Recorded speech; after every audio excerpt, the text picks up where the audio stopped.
अस्सलाम वालेकुम। मैं हूं हुमायूं कामरान और आप देख रहे हैं हमारा यूट्यूब चैनल स्टार्स विदेश के। इस सेक्शन में हम आपकी मुलाकात रिहैब फील्ड के प्रोफेशनल से करवाते हैं, जो कि डिफरेंटली एबल्ड बच्चों के साथ भी मुंसलिक हैं और उनको डिफरेंट सर्विसेज प्रोवाइड कर रहे हैं। हम फ्यूचर में भी ऐसी हेल्पफुल और इंफॉर्मेशनल सेशंस और वीडियोस आपके लिए लाते रहेंगे। सो आपसे रिक्वेस्ट है कि आप हमारे चैनल को ज़रूर सब्सक्राइब कर लें और बेल बटन को भी प्रेस कर दें, सो दैट हमें मिले मोटिवेशन और आपको मिले हमारी वीडियोस की नोटिफिकेशंस फ़ौरन से पहले। तो चलते हैं आज के सेशन की तरफ। आज के इस सेशन में हमें ज्वाइन किया है दुबई यूएई से मिस सादिया उमर ने। ये ऑक्यूपेशनल थेरेपिस्ट हैं और डिफरेंट सेटिंग्स में काम कर चुकी हैं। इस वक्त currently she is serving as paediatric occupational therapist at the Doris Duan Young Autism Centre Dubai में। इसके अलावा ऑनलाइन सर्विसेज भी अपने क्लाइंट्स को प्रोवाइड कर रही हैं, इंक्लूडिंग पाकिस्तान एज वेल। तो इनसे मिलते हैं और इनके बारे में तफसील से जानते हैं। So thank you very much miss Sadia कि आपने इस सेशन के लिए टाइम निकाला, and welcome to our channel. So much for inviting me कि मैं कुछ खुद अपनी जर्नी शेयर कर सकूं और कुछ अवेयर कर सकूं लोगों को। Thank you. राइट। तो हम यहीं से स्टार्ट करते हैं कि आप हमें अपनी जर्नी के बारे में थोड़ा इंट्रोडक्शन दें, अपनी एजुकेशन एक्सपीरियंस और प्रोफेशनल जर्नी को। तो फिर हम उसको आगे लेके चलते हैं। श्योर। मैंने 2014 में ग्रेजुएट किया था डाउ यूनिवर्सिटी ऑफ हेल्थ साइंसेज के जो institute of physical medicine and rehabilitation है वहां से। एंड सून आफ्टर ग्रेजुएशन मैंने अपना एक खुद का थेरेपी सेंटर भी खोल लिया था which was the name of cafe of existence.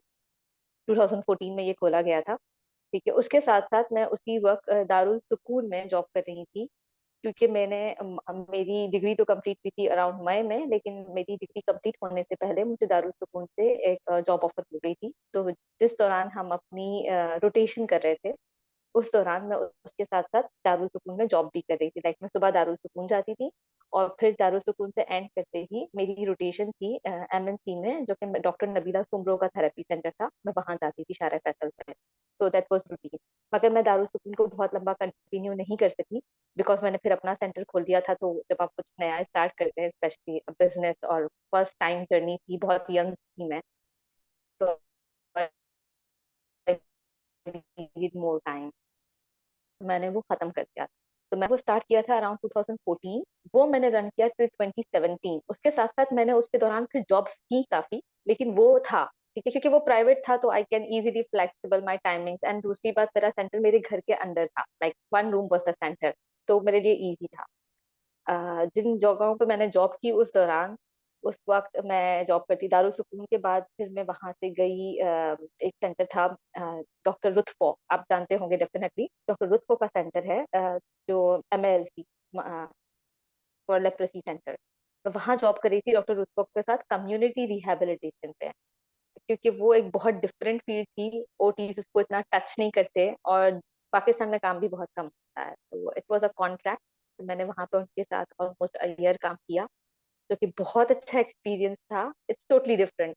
It's not like कि आपको एक तो हमें पता है कि ओटी के साथ आप हर एज रेंज के साथ काम कर सकते हैं और हर डिसेबिलिटी के साथ काम कर सकते हैं। तो वो था ही डिसेबिलिटी पे। तो उसका तरीका ये होता है कि आपको वहां रोज सुबह ऑफिस जाना है, वहां से वो किसी भी एक स्लम पे ले जाएंगे। तो there were 12 slums of Karachi जो उनके साथ सेट थे, which includes Machar Colony, Baldia. Those are the areas जहाँ पे ना कोई सेंटर है, ना कोई थेरेपिस्ट जाता है। तो वहां जाके हमने उनके घरों में जाके उनको अवेयर किया कि आपके बच्चों को थेरेपी की जरूरत है, उन्हें सिखाया। उधर हमने कुछ कम्युनिटी वर्कर्स ढूंढे हुए थे, हम उन्हें ट्रेन करते थे, जो हमें हर वीकली रिपोर्ट करते थे कि कौन से बच्चे के साथ क्या इशू है। फिर कोई डिवाइसेस चाहिए उन्हें, कोई जैसे कुछ लोग थे जिनके हैंड एम्प्यूटेशंस वगैरह हुई हुई हैं, वो काम नहीं कर सकते। तो इवन हम उनके लिए वैसे ट्रांसपोर्टेशन जरिए बनाते थे, लाइक उन्होंने उनके लिए ऐसी चेयर्स बना दी, उनके लिए ऐसी बाइक्स बना दी, इसके साथ एक ट्रंक लगा दिया कि वो उसमें अपना सामान डाल के जा सकते हैं, they can walk as well. तो वो बहुत अच्छी जर्नी थी, अल्हम्दुलिल्लाह। फिर मैंने केडीएसपी के साथ काम किया है, कराची डाउन सिंड्रोम प्रोग्राम के साथ। आ, फिर मैंने हयात रिहैबिलिटेशन सेंटर है जौहर में, जिनका ओटी सेटअप मैंने डिजाइन किया था और मैंने वहाँ काम किया था। अनफॉर्चुनेटली मेरे छोड़ने के बाद आई थिंक अपना ओटी नहीं चला सके। फिजियोथेरेपी वहाँ पे अभी भी होती है। इसके अलावा पे मैंने सीएएस स्कूल में काम किया था फॉर इंक्लूजन। ठीक है, दैट 2017 जब मैंने अपना क्लिनिक बंद कर दिया था क्योंकि मेरी शादी हो गई थी, तो मुझे दूर जाना था काफी, तो मैंने अपना क्लिनिक ऑफ कर दिया था कि मुझे पता नहीं था कि मैं कैसे उसको रन कर सकूंगी। बट देन ऑब्वियसली जॉब मेरी चल रही थी। सीएएस के साथ मैंने काम किया, सीएएस के साथ ही मैं केडीएसपी के साथ काम कर रही थी। फिर जब मैंने सीएएस के साथ काम करते करते उसके बाद मेरा इरादा हुआ कि मैं प्राइवेटली, मेरे पास इतने क्लाइंट्स आ रहे हैं, तो मैं 2 जॉब्स कर रही हूँ, मैरिड हूँ, नॉट पॉसिबल, तो I should leave one. CAS पहले छोड़ा, केडीएसपी चल रहा था, और उसके साथ साथ मैं अपने प्राइवेट क्लाइंट्स देख रही थी। अच्छा, मैं वैसे भी पेरेंट्स को रिकमेंड करती थी कि जब आप सेंटर्स आते हैं, देखिए ये एक स्ट्रक्चरल सेटिंग है, ठीक है, बच्चा कहीं ना कहीं अच्छा ही परफॉर्म करता है, थोड़े टाइम के अंदर वो सेटल हो जाता है उस एनवायरनमेंट के साथ ना, आपको पता होता है ये लिमिटेशंस हैं, ये थेरेपिस्ट है, ये काम करना है, वो सब कंफर्ट जोन नहीं होता, ठीक है। लेकिन उसको पता होता है, जैसे बच्चा स्कूल में डिफरेंट तरीके से परफॉर्म करता है, लेकिन घर में एक अलग बच्चा होता है, ठीक है। तो मैं पेरेंट्स को रिकमेंड करती थी कि हमें कहीं ना कहीं घर पे भी काम करना है, ठीक है। तो मैं कोशिश करती थी, मैं होम सेशंस भी देती थी, मैं होम सेशन देती थी, और उस पर्टिकुलर घर के अंदर बच्चों को किस तरीके से रहना चाहिए पेरेंट्स अपने ही घर में सीख जाते थे। उसमें उनको हेल्पफुल ये भी मिलती थी कि घर में क्या क्या है, अब वो स्ट्रक्चर्ड नहीं है, ठीक है, बच्चा कुछ भी कर सकता है, लेकिन उसके अंदर आके उसको एक अच्छे से बिहेव करना है, क्या काम कैसे करना है, वो आसानी होती थी। इन टर्म्स ऑफ मुझे बच्चों के साथ कभी उनके स्कूल जाना है तो आई वुड डू दैट, मेरा सेशन फिर स्कूल में होगा, हम स्कूल के साथ बात करते थे। अगर बच्चे को पार्क में इश्यूज है, मेरा सेशन पार्क में होगा बच्चे के साथ, मैं पार्क में उसको सेटिंग कराऊंगी। तो I have worked in like बच्चे की जो नीड है, हॉलिस्टिक अप्रोच कहते हैं हम ओटी के अंदर, तो मैं उसके हिसाब से काम करती थी। That I carried like till 2022, ठीक है। एंड 2022 में मतलब मैं उनके इंक्लूजन पे भी काम कर रही हूँ, जिन बच्चों बच्चे स्कूल नहीं जा रहे, मैं उन बच्चों को पहले खुद ट्रेन करती थी, बिहेवियर मॉडिफिकेशन वगैरह करके और सब सेटल करके, अब लगता है बच्चा स्कूल जाने के लिए रेडी है, हम उसको मेन स्ट्रीम स्कूल में एडमिट करा देते थे। 2022 में then I moved towards UAE, मैंने लाइसेंस लिया in the beginning of 2022 and then I move here. यहाँ पे आके मैं एक पर्टिकुलर सेंटर के साथ काम कर रही हूँ, और बिसाइड दैट मेरी कोशिश थी कि मैं पाकिस्तान को ना छोड़ूं, तो मैं ऑनलाइन थेरेपी दे रही हूँ। और यहाँ पे आने के बाद इंडियंस मिले हैं जिनका सबसे बड़ा इशू ये है कि उनके पास इंश्योरेंस नहीं होता, ठीक है। एंड दुबई में थेरेपी बहुत एक्सपेंसिव है, जितने में पूरा मंथ का सेशन हो सकता है ना, वहाँ यहाँ पे एक सेशन मिलता है पाकिस्तान के हिसाब से, there is a huge difference. तो काफी सारे इंडिविजुअल्स ने कांटेक्ट किया, तो recently I have moved to a little apartment then we I was living, और मैं यहाँ पे अपना थोड़ा थेरेपी सेंटर बना रही हूँ, मतलब रूम के अंदर एक के, जो बच्चे इंश्योरेंस पे नहीं दे सकते सेशंस, तो वो बिल्कुल घर में बैठे हुए डिप्राइव्ड है, तो उन्हें एक लिटिल कॉस्ट में मैं सेशन दे सकूं, बहुत ज्यादा टाइम नहीं, अगर मैं वीक के 2 दिन भी निकाल सकती हूँ कुछ आवर्स, तो कुछ कुछ मैं अपनी कम्युनिटी के लिए, अपने मुल्क के लिए कर सकूंगी, मुल्क के लोगों के लिए कर सकूंगी। So that I'm going to start today. I will be having my one session here in my new apartment. चलें जी, good luck for that as well. और बड़ी अच्छी बात है कि कम्युनिटी को सर्व कर रही हैं आप। अच्छा, एक चीज़ हम और पूछना चाहेंगे कि आपने कहा कि डिफरेंट, क्योंकि ओटी की फील्ड हर तरह के चैलेंजेस में कहीं ना कहीं इन्वॉल्व हो रही होती, तो लेकिन अगर हम आपका पर्सनल एक्सपीरियंस जानना चाहें कि आप किन चैलेंजेस, डिसेबिलिटीज़, जो भी आप उसको नाम दें, वो कि किस किस्म के चैलेंजेस में ज़्यादातर डील करती रही हैं। ओके, मैंने पहले बहुत ज्यादा काम जीरियाट्रिक्स में किया है जब मैंने अपना करियर स्टार्ट किया था, बिकॉज मुझे उससे थोड़ा ज्यादा लगाव है, उस पर्टिकुलर एज ग्रुप से, ठीक है। लेकिन बाय द टाइम जीरियाट्रिक्स में पाकिस्तान में इतना काम नहीं होता, ठीक है, ये हमें पता है, सही है। वो खुद भी नहीं कराना चाहते क्योंकि उन्हें लगता है अब उनकी एज हो गई है, तो they need therapy, they need rest, ये यूजुअली हमारे यहाँ का कल्चर है, ठीक है। बच्चों पे ज्यादा काम लोग कराना पसंद करते हैं क्योंकि जैसे पता उनके आगे एक लाइफ है, ठीक है, तो पेरेंट्स निकलते भी हैं, डॉक्टर के पास भी जाते हैं, थेरेपी भी कराना चाहते हैं, सब कुछ होता है। तो बच्चों के साथ मैंने ज्यादा काम किया। मैंने न्यूरोलॉजिकल सेटिंग्स में भी काफी काम किया है, लाइक सीपी पे, स्पाइना बाइफिडा पे, डिशॉन मसल डिस्ट्रॉफी पे। अब मैंने ल्यूपस के कुछ चैलेंजेस के साथ टीनेजर्स पे भी काम किया है, लाइक और कुछ ऐसे भी लोग हैं जिनको मल्टीपल स्क्लेरोसिस था, उनके साथ भी काम किया है। वो बहुत टफ जर्नी होती है क्योंकि आपको पता होता है कि एक दिन, लाइक क्योंकि वो प्रोग्रेसिव डिजीजेस है, तो वो एंड नहीं हो सकती, यू जस्ट जो उनकी लाइफ उसको करंट होती है ना, आप उसको बेहतर बनाने की कोशिश करते हो, क्वालिटी ऑफ लाइफ को बेहतर बनाने की कोशिश कर रहे हो, तो जहां तक उनकी लाइफ है। तो yes, I work on, even जो कुछ ऐसे फ्रेंड्स भी हैं फ्रेंड्स हो गए हैं अब तो, वो पहले पेशेंट्स थे लाइक, क्योंकि वो टीनेजर्स थे, तो वो लोग आए हुए थे लाइक यूके से, कनाडा से, पाकिस्तान कुछ टाइम के लिए, ठीक है, और उनके साथ मैंने काम किया, they move back to their country, तो उनके साथ भी काम किया। लेकिन जब मैंने इंक्लूजन पे काम शुरू किया, जब मैंने आपको बताया सीएस से मैंने काम शुरू किया, तो क्योंकि एक मेरा खुद का भी इंटरेस्ट बन गया था कि बच्चों, जो भी छोटा बच्चा है, पेरेंट्स की भी रिक्वायरमेंट होती है, बच्चा भी चाहता है कि वो स्कूल जाए, ठीक है, तो वो एक मेरा टारगेट बन गया था कि मैं जो बच्चों को है वो फंक्शनलिटी, उनकी एकेडमिक्स, उनकी सोशल अपब्रिंगिंग, उनकी वोकेशनल अपब्रिंगिंग, सब चीजें उसके साथ कहीं ना कहीं इन्वॉल्व हो जाती हैं, तो उसमें इंडल्ज करूँ। तो मैंने ज्यादातर काम इंक्लूजन पे शुरू किया, और इंक्लूजन पे जो बच्चों के लिए पेरेंट्स आते हैं वो ज्यादातर बच्चे ऑटिज्म और एडीएचडी के होते हैं, क्योंकि अनफॉर्चुनेटली पाकिस्तान के अंदर ऐसे स्कूल बहुत कम है जो कि फिजिकल डिसेबिलिटी के साथ बच्चों को एडमिशन दे, क्योंकि उनका स्कूल इतना इक्विप्ड नहीं होता, they don't have ramps, don't have those settings. Autism और एडीएचडी के लिए फिर इंक्लूजन है, ठीक है, फिजिकल डिसेबिलिटी के लिए थोड़ा कम है, ऑल्दो फिजिकल डिसेबल बच्चे को इंक्लूजन में डालना ज्यादा इजी होता है क्योंकि उसका माइंड अच्छा चल रहा होता है, लेकिन ये है, ठीक है, तो बहुत ज्यादा काम और बहुत ज्यादा एक्सपर्टीज मेरी ऑटिज्म एंड एडीएचडी के साथ है, और अभी मैं यहाँ पे भी यूएई में अपने एक्सपीरियंस के बेस पे इसी फील्ड में काम कर रही हूँ। हम्म। अच्छा, एक चीज़ बताइए कि जो फिजिकल सेटअप्स हैं आपके पास, अगर कोई स्टूडेंट्स आ रहे हैं, क्लाइंट्स आ रहे हैं, तो उनको थेरेपीज उनकी चल रही होंगी, आपके पास जो सेटअप है उसमें इक्विपमेंट और मटेरियल आप यूज़ कर सकती हैं। हमें ये बताइए कि जब आप ऑनलाइन सर्विसेज दे रहे होते हैं, तो फिर इस कमी को कैसे पूरा करते हैं? आप कैसे गाइड करते हैं पेरेंट्स को कि वो ओटी का कुछ स्मॉल सेटअप अपने पास भी बना सकें और फिर आप पेरेंट्स की हेल्प से ऑनलाइन सेशंस में फैसिलिटेट कर सकें? वो उसके बारे में भी थोड़ा हमें बताइए। देखिए, होता ये है कि जब किसी बच्चे को ओटी का सेटअप घर पे करना होता है, तो कोशिश ये होती है कि पहले तो मैं ये देखती हूँ कि पेरेंट्स की रेंजेस क्या हैं, ठीक है, पेरेंट्स फाइनेंशियली कितना स्टेबल है। अगर लग रहा होता है कि यार ये पेरेंट वो है जो कि आराम से चीजें खरीद सकता है और जिसके लिए कोई इशू नहीं है, बल्कि वो चाहता है कि वो अपने बच्चे को बेस्ट सेटअप प्रोवाइड कर सके, तो हम उन्हें बता देते हैं चीजें ये हैं, और उन्हें चॉइसेस भी दे देते हैं कि these are the different centres, these are the different online shops, आप उनसे परचेज कर लें, या उन्हें वो कहीं से भी परचेज कर सकते हैं, उनके लिए फिर ये कोई बड़ा प्रॉब्लम नहीं होता। जिन पेरेंट्स के साथ फाइनेंशियल कंस्ट्रेंट्स होते हैं, इश्यूज होते हैं, उनके लिए दो चीजें मैं रिकमेंड करती हूँ। एक तो वो प्री लव्ड आइटम्स की तरफ चले जाए, ठीक है, उसके लिए कुछ सेंटर्स, कुछ ऐसे प्लेटफॉर्म्स जिनके साथ मेरा लिंक हुआ, मैंने उनके लिए काफी कंटेंट भी लिखा है और काफी शेयर भी किया, और अभी भी मैं शेयर करती हूँ क्योंकि मैं प्रेफर करती हूँ उनको, कि वो आपको इम्पोर्टेड मटेरियल उसकी हाफ से भी हाफ कॉस्ट में प्रोवाइड करते हैं पाकिस्तान, ठीक है, and they hmm. Make sure कि आपको वो इक्विपमेंट सही क्वालिटी में मिले।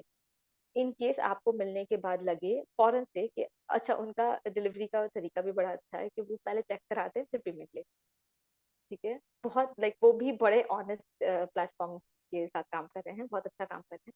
तो वो हम्म। पेरेंट्स को चेक कराएंगे, अगर कोई इशू है तो पेरेंट्स उनको रिटर्न कर सकता है, समटाइम्स वो मेरे साथ या दूसरे कुछ ओटीज भी हैं उनके साथ जिनको वो लिंक रखते हैं कि ये बच्चा है, ठीक है, उसे इन चीजों की जरूरत है, तो what will you recommend will be the ideal for the child, ठीक है, तो फिर हम वो करते हैं। उस सेंटर का, उस प्लेटफॉर्म का नाम भी मैं आपको मेंशन कर देती हूँ, you can share with anyone.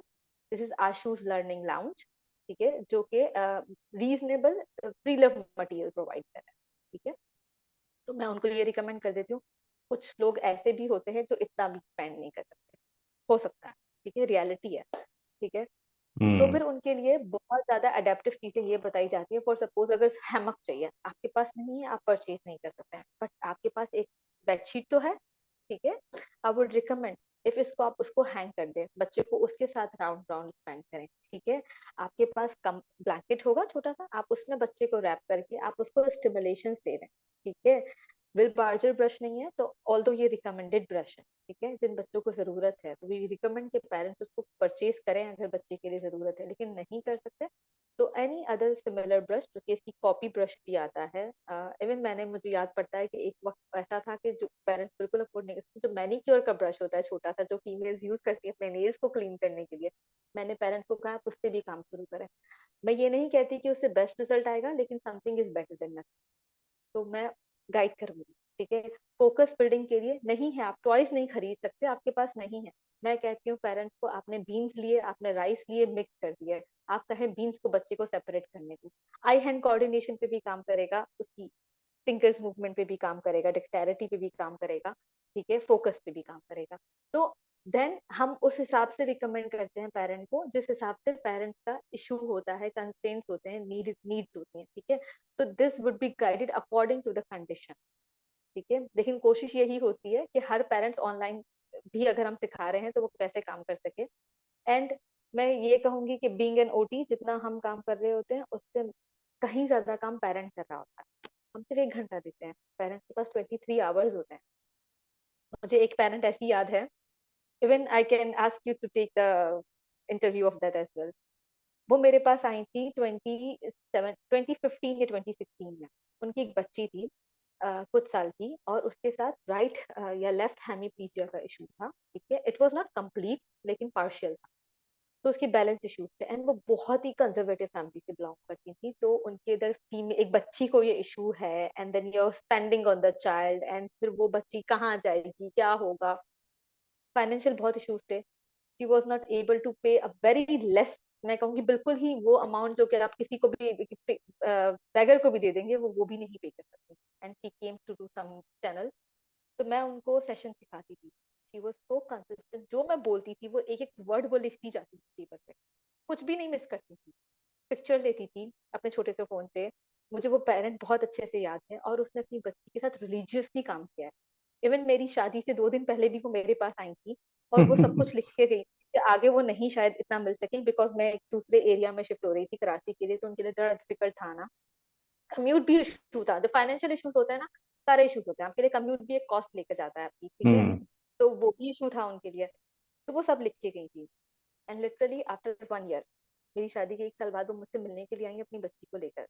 बच्ची के अंदर मैं कहूंगी 70% इंप्रूवमेंट थी, सिर्फ उस पेपर से। मैं नहीं थी, मैं कहीं भी नहीं थी 1 साल तक। वो पेपर था सिर्फ उनके पास, एंड शी वर्क, ठीक है। वो बच्ची को कहाँ से कहाँ ले गई, ठीक है। फिर उसके बाद उन्होंने मुझसे कहा कि मैं खुद पढ़ूं। मैंने कहा बिल्कुल। उन्होंने पढ़ाई शुरू की। She was intermediate. उन्होंने अपनी कॉलेज में एडमिशन लेके साइकोलॉजी पढ़ा, ठीक है। बैचलर्स किया, एमफिल किया। Right now I think she is doing master's और something like that. Karachi university से वो साइकोलॉजी में एमफिल कर चुकी हैं। अच्छा, राइट माशाल्लाह। नाउ उनकी मेडिकल कॉलेज में, वो बच्ची मेडिकल कॉलेज में पढ़ रही है इस वक्त, जिसकी मैं वाह, बात कर रही हूँ, जो ट्रीटमेंट लेने के लिए जबरदस्त। आई थी। और वो मदर इस वक्त एज ए साइकोलॉजिस्ट 2-3 हॉस्पिटल्स में, सेंटर्स में काम कर रही हैं। अब वो हम्म। स्पेशल नीड बच्चों को वो सर्विसेज दे रही हैं, शायद जो कभी वो लेने के लिए आई। तो मैं कहती हूँ ये होती है पेरेंट पावर। मेरी पावर नहीं है, मैंने बहुत कम अरसा काम किया है, लेकिन जो मैंने बोला, ठीक है, उस पेरेंट ने उसको रिलीजियसली फॉलो किया, ठीक है। अब आप देखें, ये चीज मैं वो बता रही हूँ जिसके साथ फाइनेंशियल इश्यूज हैं, ठीक है। हम्म। उसको इक्विपमेंट नहीं खरीदे हैं, उसने थेरेपी की एक्सपेंसिव कॉस्ट बर्दाश्त नहीं की है, जो कि पेरेंट्स का बहुत बड़ा इशू होता है कि हम थेरेपिस्ट के पास जा रहे हैं, बार बार जा रहे हैं, इतने पैसे ले रहे हैं, ये हो रहा है, वो हो रहा है, वगैरह वगैरह। तो just say find a right therapist, trust that therapist, and shopping नहीं करें थेरेपिस्ट की। 1 महीना उससे कराया, 4 महीने उससे कराया, 6 महीने वहां चले गए, कुछ भी नहीं होगा। बच्चा भी हम्म। कंफ्यूज होता है। और जैसे कि हम कहते हैं ना, कुछ ऐसे टीबी डिसऑर्डर है, ठीक है। टीबी में कहा जाता है कि अगर आपने कंसिस्टेंसी एक वक्त पर ट्रीटमेंट नहीं कराया ना, तो फिर आप रेजिस्टेंट हो जाते हैं उस मेडिसिन के, ठीक है। फिर टीबी ज्यादा खराब हो जाती है। आई वुड डेफिनेटली से same is with the rehabilitation. अगर आपने कंसिस्टेंटली एक वक्त में काम नहीं किया ना, फिर आप उसका सिस्टम डिस्टर्ब कर देते हो, ठीक है। कंटिन्यूसली डिफरेंट थेरेपिस्ट के पास जाना, हर थेरेपिस्ट का पैटर्न डिफरेंट होगा, मैं ये नहीं कह रही गलत होगा, डिफरेंट होगा, ठीक है। बच्चा उसके साथ अपना दिमाग कैसे बनाएगा। वो एक स्पेशल नीड बच्चा है। आम बच्चे को एक क्लास से दूसरी क्लास में जाने के बाद एक नई टीचर के साथ फॉलो करना, रेपो बनाने में टाइम लगता है, ठीक है। तो एक स्पेशल नीड्स बच्चे को भी लगेगा, ठीक है। तो आप जब वो जो थेरेपिस्ट चेंज हो रहे होते हैं ना बार बार, वो बच्चे के साथ कुछ अच्छा नहीं कर रहा होता, वो बच्चा डिस्टर्ब हो रहा होता है। अब उसका पैटर्न फॉलो कर रहा था, अब दूसरे थेरेपिस्ट का पैटर्न फॉलो करेगा, ठीक है। तो वो रेजिस्टेंट ऑफ थेरेपीज हो जाता है, ठीक है। तो फिर वो वर्क नहीं करती उस तरीके से। और पेरेंट्स को जो थेरेपिस्ट सिखा रहा है, वो पेरेंट्स उसको देखें, उसको लाजमी सीखें, थेरेपिस्ट के ऊपर डिपेंड नहीं करना सिर्फ, और फिर उसको फॉलो करें, and then they can see a miracle. Hmm. अच्छा, आप ये थेरेपिस्ट की बात आपने छेड़ी है, तो मैं ये भी पूछना चाहूँगा कि पेरेंट्स को आप क्या एडवाइस करती हैं जब वो किसी प्रोफेशनल की तलाश में होते हैं, तो उनको किन पॉइंट्स पे फोकस करना चाहिए? कैसे वो एक अच्छा प्रोफेशनल को चूज कर सकती हैं? क्या चीज़ें देखनी चाहिए उनको? पहले तो वो ये देखें कि थेरेपिस्ट कितना अच्छा लिसनर है, first point I would say. अगर थेरेपिस्ट अच्छा लिसनर नहीं है, वो फिर कुछ भी है, बेकार है। ठीक है, किसी भी डॉक्टर को या थेरेपिस्ट को आपका कंसर्न पूरे तरीके से डिटेल में सुनना जरूरी है। ठीक है, जब आप अपनी पूरी बात कह लें, वो आपकी पूरी बात समझ लें, फिर आप अपना व्यू सुनें। ठीक है, थोड़ी क्योंकि आवाज़ आपकी देखिए, हल्की होगी। आपका जब थेरेपिस्ट पूरी बात कर ले, जब आप थेरेपिस्ट से पूरी बात कर लें, वो सुन ले, फिर आप देखें थेरेपिस्ट आपको क्या उसका पॉइंट देता है। ठीक है, थेरेपिस्ट हम्म। आपके दिए कंसर्न का रिप्लाई कर रहा है या वो सिर्फ अपनी बात कर रहा है। ठीक है, ये मैटर करता है जरूर। ठीक है, उसके बाद आपको कहीं ना कहीं आपको ये जानना जरूरी है before going to the therapist कि वो प्रोफेशनल है, चार लिंक से कुछ उसको लोग जानते हैं और उसने काम किया है, ये भी जाने। और अगर उन्होंने काम किया है तो कोशिश करें उन पेरेंट्स को अप्रोच करने की जिनके साथ उन्होंने काम किया, to take the view if possible. ठीक है, इन एनी मीन्स। इस वक्त स्पेशल नीड्स पाकिस्तान का फेसबुक पे बहुत बड़ा पेज है, just post that by the name of therapist, कि कोई उनको जानता है, चार लोग मिल जाएंगे जो आपको रिप्लाई कर देंगे। ठीक है, तो आप ये कर सकते हैं। उसके अलावा फिर आप थेरेपिस्ट के साथ एक बात और करें कि मैं सेशन देखूंगी, मैं सेशन आपसे सीखूंगी। ठीक है, आप मेरे बच्चे को क्या असेस कर पाई हैं, मुझे लिख कर दें। आप मेरे हम्म। बच्चे के साथ क्या काम करेंगी, वो भी मुझे लिख कर दें। Hmm. Take this written, don't take it verbal. मैं कभी रिकमेंड नहीं करती कि आप वर्बल लें, इवन मुझसे भी। ठीक है, हम्म। और मैं पेरेंट हूँ कि जब मैं लिख के दूंगी ना आपको कि आपका बच्चा इतने टाइम तक मेरे पास आएगा, इतने सेशंस लेगा, और मैं बच्चे की ये इस वक्त इसका कंसर्न है और मैं यहाँ तक अचीव करूँ, हम्म। आप एटलीस्ट मुझ पे रिस्पॉन्सिबिलिटी जरूर बन जाएगी कि मैं उसका 70% आपको अचीव करके दूं, अगर बच्चा मेरे पास कंटिन्यूसली आ रहा है तो, और उसके साथ कोई इशू नहीं आता इन इन बिटवीन। ठीक है, तो अब वो रिटर्न पेपर आपके पास है, यू कैन आस्क मी। ठीक है, आप वो मुझे दिखा सकती हैं। ठीक है, तो मैं कहीं ना कहीं बाउंड हो जाती हूँ उस काम को करने की, मैं आंसरेबल हो जाती हूँ, तो मैं हम्म। फिर जल्दी काम कर, कोई भी थेरेपिस्ट हो, because we have so many things in between. Sometimes हम बच्चे के साथ काम करते करते ना वो प्लान भी नहीं रखते होते। मैं ये बहुत रियल बात बता रही हूँ, जब when you are very much bound with so many sessions and all, आपको शायद याद, आपको लगता है आपके जहन में है, ठीक है, इस बच्चे के हम्म। साथ आप ये काम कर रहे हैं, you forgot that plan somewhere. मगर अगर पेरेंट के पास वो प्लान है and they can recall you कि ठीक है ये उसके गोल्स थे, ठीक है हमने ये गोल यहाँ तक किया, व्हाट्स नेक्स्ट, देन आपका काम सही तरीके से होगा। हम्म। तो मैं ये कहूंगी कि प्लान लेना, मेजरमेंट्स लेना, असेसमेंट्स लेना और इन रिटर्न लेना by the therapist hand, signature या एनीथिंग, बहुत जरूरी है, ताकि आप कल को थेरेपिस्ट को पूछ सकें, उससे आंसरेबल बना सकें अपने। राइट। अच्छा, हमें ये भी बताइए कि पाकिस्तान से जिस तरह आप ऑलरेडी काम कर रही हैं, अगर तो आपको अप्रोच करने का क्या तरीकाकार सबसे बेहतर है, कैसे आपको कांटेक्ट किया जाए, और दूसरा ये कि ऑनलाइन सर्विसेज सर्विसेज के चार्जेस या एक्सपेंस, उसका भी कुछ आइडिया हमें बता सकें आप।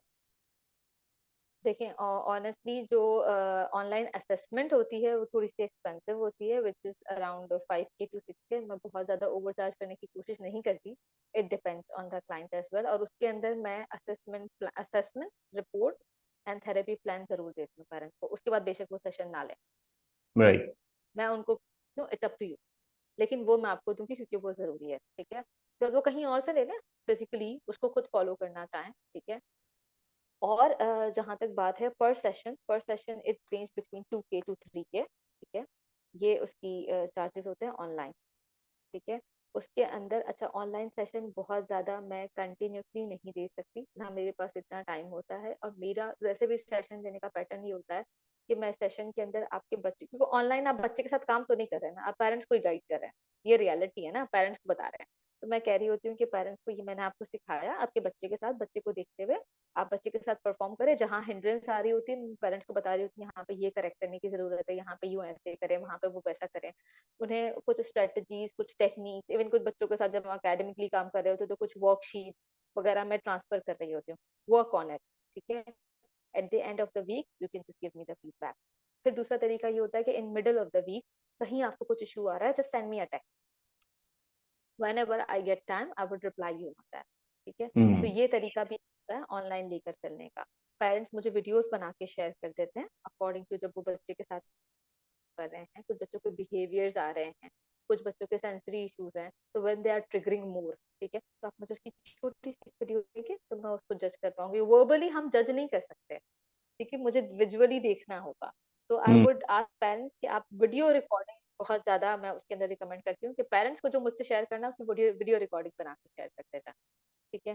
और मैं राइट। पेरेंट्स को कोशिश करती हूँ कि फ्रॉम इंटरनेट मटेरियल या फ्रॉम खुद से जो मैं उसको उनको करके दिखा सकूँ, ठीक है। और समटाइम्स जब हम वीडियो पे भी होते हैं तो आई वुड आस्क पेरेंट्स कि आप अपने बच्चे को लेकर बैठे और जो मैं गाइड करती जा रही हूँ वो मेरे सामने परफॉर्म करते जाएं। जहाँ पे जो होगी मैं वहीं पे उसको साथ साथ करेक्ट करती जाऊंगी, ताकि पेरेंट्स फिर आगे उसको कंटिन्यू कर सके। तो ये पैटर्न होता है यूजुअली ऑनलाइन लेकर चलने का। राइट। तो उसमें ये नहीं होता जैसे आम हम सेशन ले रहे होते कि बच्चा हर ऑल्टरनेट डे से आए, this is not possible. Hmm. Right. और आपको कांटेक्ट करने के लिए जो आपका हमारे पास इंफॉर्मेशन है लिंक्डइन की और कांटेक्ट नंबर, वो हम शेयर कर सकते हैं या कैसे? आई वुड से कि आप फेसबुक शेयर करें, क्योंकि लिंक्डइन ओके। मेरा यूजेस काफी कम है, ठीक है। फेसबुक की जो प्रोफाइल है मैं उसको सबसे ज्यादा यूज कर रही होती हूँ। दूसरी बात, मेरा व्हाट्सएप का कॉन्टैक्ट नंबर जो मेरा पाकिस्तान का नंबर है, I don't know you have it और नॉट, मैं आपको वो दूंगी क्योंकि उस पर मेरा व्हाट्सएप सबसे ज्यादा एक्टिव है। दुबई का जो ओके। नंबर है वो मैं व्हाट्सएप के लिए यूज नहीं करती, बहुत रेयरली यूज होता है, लेकिन that the other one is very active. Even वो आपको स्पेशली पाकिस्तान पे बहुत सारी जगहों पर नंबर बहुत इजीली मिलेगा, फिर भी मैं आपसे शेयर कर दूंगी, so that you can share। मैं व्हाट्सएप पे अवेलेबल हूँ एनी टाइम, तो they can contact me on that. Okay. सही। एक चीज़ हम और पूछना चाहेंगे कि ये जो रिहैब फील्ड भी है इसमें भी नई टेक्निक्स और नई रिसर्च आती रहती है ग्लोबली। तो आप क्या समझती हैं कि जो प्रोफेशनल हैं वो अपनी एजुकेशनल अपडेट और ट्रेनिंग अपडेट उसको कितना ज़रूरी आप समझती हैं एज अ प्रोफेशनल? और खुद के लिए उस अ, में प्रोग्रेस करने के लिए आप खुद क्या कर रही हैं? बहुत जरूरी है, हद से ज्यादा जरूरी है। यही एक चीज है जिसकी वजह से मैंने ऑनेस्टली अपने आप को पाकिस्तान से यूएई किया, ठीक है। फिलहाल मैं शायद यहाँ पे लॉन्ग टाइम नहीं रहूंगी, लेकिन जो मेरा मेजर कंसर्न था वो यही था कि I want to upgrade myself. बहुत मैंने दोबारा अपना सेंटर खोलने की भी सोचा था, क्योंकि इसको बहुत सारे लोग खोल रहे हैं और एक वक्त के बाद आप चाहते हैं, लेकिन उस वक्त मुझे यही लगा था कि मैं क्या नया लाऊं, it will another copy, I can't. तो मैं रुक गई। मैंने कहा मैं कुछ पहले सीख नया, फिर मैं नया लेकर आऊं तो मैं ये काम करूँ, ठीक है। तो यहाँ आके मुझे लगा कि मैं सिर्फ ये नहीं कहूंगी कि थेरेपी कोर्सेज, मैं ये नहीं कहूंगी। कुछ थेरेपिस्ट एक ही जगह पे 10-10 12-12 साल काम कर रहे होते हैं, ठीक है, क्योंकि वो एक पोजीशन पे पहुंच जाते हैं, फिर वहीं से वो लीड कर रहे होते हैं, ठीक है। आई वुड नॉट से मैं उनके एक्सपीरियंस को काउंटर नहीं कर रही, but I would definitely say to explore in terms of courses if you can, if not in terms of practicality, ठीक है। जब आप हम्म। इन हैंड्स ऑन काम करने भी जाते हो ना, आप कोर्स नहीं कर रहे, तो भी आप कुछ लर्न ही कर रहे हो, एक डिफरेंट एरिया से, एक डिफरेंट डायग्नोसिस से, एक डिफरेंट एक्सपर्ट से उसकी स्किल्स लेकर, ठीक है। तो वो बहुत ज्यादा जरूरी है, ठीक है, क्योंकि आप कहीं ना कहीं फिर एक वक्त पे स्टिक हो जाते हैं और उसी प्लेटफॉर्म पे काम कर रहे होते हैं, आप कुछ नया नहीं दे रहे होते और आपके बच्चे को कुछ नया चाहिए होगा, ठीक है, या कुछ नया लाके आप उसकी लाइफ में एक बिग चेंज ला सकते हैं। हम्म। और अब तो माशाल्लाह जितने डिजिटल वर्ल्ड हो गया है, हमारे पास ऑनलाइन कोर्सेज बहुत अवेलेबल हैं, ठीक है। तो अगर आप ऑनलाइन कोर्सेज करें, जितने कर सकते हैं अपने आप को बिल्ड करें, रिसर्चेस जितनी ज्यादा कर सकते हैं, स्पेशली हम्म। एविडेंस बेस्ड जरूर करें, क्योंकि उसके बाद आप अपने लाइक देखो जो इंटरनेशनली रिसर्चेस मौजूद है ना, जिसको हम पढ़कर अप्लाई कर लेते हैं, वो एक डिफरेंट कल्चरल सेटिंग्स में है, ठीक है। एग्जैक्टली उनके या। पास डिफरेंट इक्विपमेंट है, उनके पास डिफरेंट मॉडिफिकेशंस है, सब कुछ अलग है। उसको उठा के इम्प्लीमेंट करना इतना इजी नहीं है, क्योंकि आपकी कल्चर सेटिंग डिफरेंट है, आपके पास टूल्स डिफरेंट है, आपके पास बैरियर्स डिफरेंट है। तो आई वुड से कि आप बेशक उस कंटेंट को जरूर देखें, लेकिन apply this on your culture, make an evidence based result, post it for hmm. Further upcoming therapy, ठीक है, ताकि वो उस कल्चरल सेटिंग पे काम कर सकें। Those therapists which are financially stable, which have skills, which have experience, and they can bring something different from West, I would recommend do that। खुद नहीं भी आ सकते, ट्रेन कर सकते हैं आप वहां से बैठकर, जो पाकिस्तान में है उनको, ठीक है। हम्म। टूल्स प्रोवाइड कर सकते हैं, सर्विसेज प्रोवाइड कर सकते हैं, अवेयरनेस दे सकते हैं, जब कभी विजिट पे आते हैं अपने मुल्क तब आके कुछ देकर चले जाए थोड़ा सा। तो I hmm. Would recommend definitely. और जो लोग वहां बैठे हैं वो कोशिश करें कि जब कोई आ रहा हो, इवन आपके पास आधा घंटा मिले किसी एक्सपर्ट से बात करने के लिए, do that, grab that knowledge and apply. Hmm. अच्छा, एक चीज़ हमें ये बताइए कि आप क्योंकि आप यूएई में भी सर्व कर रही हैं, कुछ अरसे से पाकिस्तान में भी सर्व कर चुकी हैं और फील्ड में एक्सपीरियंस भी है आपका, डिफरेंट सेटिंग्स में काम कर चुकी हैं, तो मैं ये पूछना चाहूँगा कि पाकिस्तानी प्रोफेशनल जो हैं रिहैब फील्ड के सारे, हमें किन चीज़ों पे फोकस करने की ज़्यादा ज़रूरत है अगर हम इस फील्ड को बेहतर करना चाहते हैं मज़ीद, या किन कमी पे काबू पाने की ज़रूरत है हमें? काफी सारी हैं। मैं ये कहूंगी पाकिस्तान में बहुत सारे लोग अच्छे भी हैं, लेकिन कुछ छूट हैं। पाकिस्तान में थेरेपिस्ट को लगता है कि जब वो थेरेपिस्ट बन जाता है ना तो वो एक्सपर्ट है, ठीक है, अब जो वो बोले वो पेरेंट बात सॉरी, करते। यूएई आपकी में आवाज़ इसका फिर दोबारा काफ़ी लो हो गई। पाकिस्तान में तरीका यह है कि जब थेरेपिस्ट एक्सपर्ट बन जाता है कोई डॉक्टर थेरेपिस्ट, तो उनको लगता है कि फिर उनकी बात पेरेंट को सुननी चाहिए, उनकी बात क्लाइंट को सुननी चाहिए और बस वो फॉलो करनी चाहिए। ठीक है। हम्म। यूएई में डिफरेंट है। यूएई में क्लाइंट सेंटर्ड अप्रोच चलती है। ठीक है। ओके। जो पेरेंट चाहता है, जो बच्चा चाहता है, आप वो करेंगे। ठीक है। हाँ, उसके अंदर कहीं लिमिटेशन जरूर होती है कि हम आपको सिखा सकें कि दिस इज नॉट राइट। ठीक है। लेकिन लिमिट्स है। ठीक है, मैं आपको ये कहूंगी कि लिमिट्स है। ठीक है, ये हम्म। नहीं होता कि आप इम्पोज करें, आप नहीं कर सकते इम्पोज, आपको एथिक्स रखने हैं। ठीक है। आपको क्लाइंट की जो उस जब हम थेरेपिस्ट पेरेंट से लेते हैं ना कि what are your goals, what are your need, हम ये लिखवाते हैं शुरू में, पाकिस्तान में भी लिखवाते हैं। ठीक है। हम्म। important होता है। सबसे पहले वो इम्पोर्टेंट होता है कि पेरेंट्स का क्या कंसर्न है रिलेटेड टू द चाइल्ड। फिर हम्म। आपकी बात आती है क्या कहते हैं कि ये वहां पे पहुंच कैसे सकता है। पाकिस्तान में थेरेपिस्ट और पेरेंट्स की कन्वर्जेशन कम होती है, बहुत कम होती है, इतना कम्युनिकेशन नहीं होता उनके अंदर। ठीक है। वो कम्युनिकेशन बहुत जरूरी है। ठीक है, कि आप क्या कर रहे हैं क्या नहीं, ये प्रोफेशनलिज्म भी है। ठीक है, हम्म। जिसको हम लैक कर जाते हैं और आप खुद को बहुत बड़ा बना देते हैं। और जो पेरेंट्स को है ना, वो बेचारा क्योंकि वो वैसे भी डिप्राइव्ड होता है, उसे परेशानी होती है, उसको ऐसा ऐसा लग रहा होता है कि वो पेरेंट्स जो है ना, वो बेचारा बस आपके पास आके आपको पूछ रहा है। हम्म। तो ये वाली चीज खत्म होनी चाहिए। That's what I will say कि आप पेरेंट्स को बच्चों को ज्यादा फोकस दे, क्लाइंट सेंटर अप्रोच की तरफ चले जाए, जो कि पाकिस्तान में मुझे कमी लगती हम्म। सही। नहीं, बिल्कुल आपने सही आइडेंटिफाई किया, हमारे पास इस चीज़ की थोड़ी कमी है और हमें इस चीज़ पे काम करने की ज़रूरत है।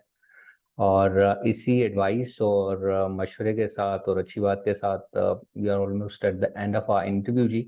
और आई होप कि ये इंफॉर्मेशन जो हमें आपके बारे में मिली है और आपके काम के बारे में, एक्सपीरियंस के बारे में, हुजूर यहाँ पे जो लोग ऐसी सर्विसेज लेना चाह रहे हों और उनके लिए हेल्पफुल साबित होगी। सो मिस सादिया, मैं दोबारा से आपको शुक्रिया अदा करना चाहूँगा कि thank you very much for your time once again. है।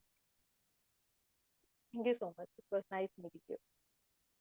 राइट जी, तो आप सब लोगों का भी बहुत शुक्रिया जी, और इंशाल्लाह हम नेक्स्ट सेशन में एक नए गेस्ट के साथ आपकी खिदमत में दोबारा हाजिर होंगे।